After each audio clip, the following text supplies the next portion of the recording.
Taxation. What are they doing with all the money they collect? Every October, the federal government publishes how much money they collected and how much money they paid out for the prior year. And we got a full detailed picture of all the money they brought in and where it went. If you care about taxes and how our elected officials are spending our money, this is the most important report. Let's start with the receipts. That's what the government calls the money they collect.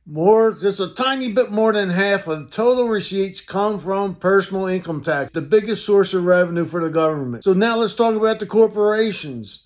They only pay 8.6% of total revenues. Did you hear that?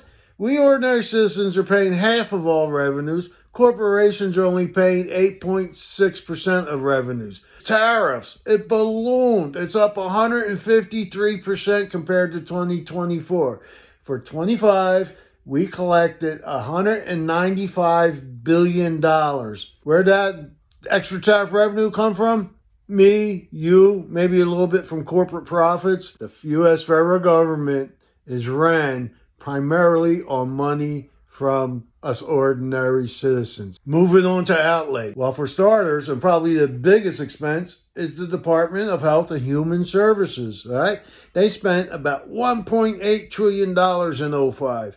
And what do? That's for Medicare, Medicaid, disease control, and other safety nets, all right? We need a healthy running society.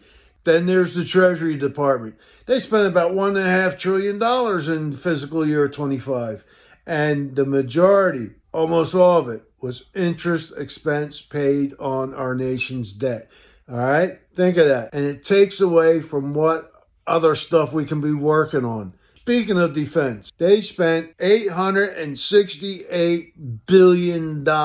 You know, they haven't had a successful audit to explain where all that money goes for 5 years now. Where we spend money reflects our values, our morals, okay? Now the deficit. We spent $7 trillion. We brought in $5.3 trillion, so we're short. Just in 1 year, we spent $1.7 trillion more than we collected, and we financed that additional cash need by adding to the national debt, which generates more interest expense. My goal here with these videos, break down money, power, and policy in simple to understand terms for you to deserve the truth.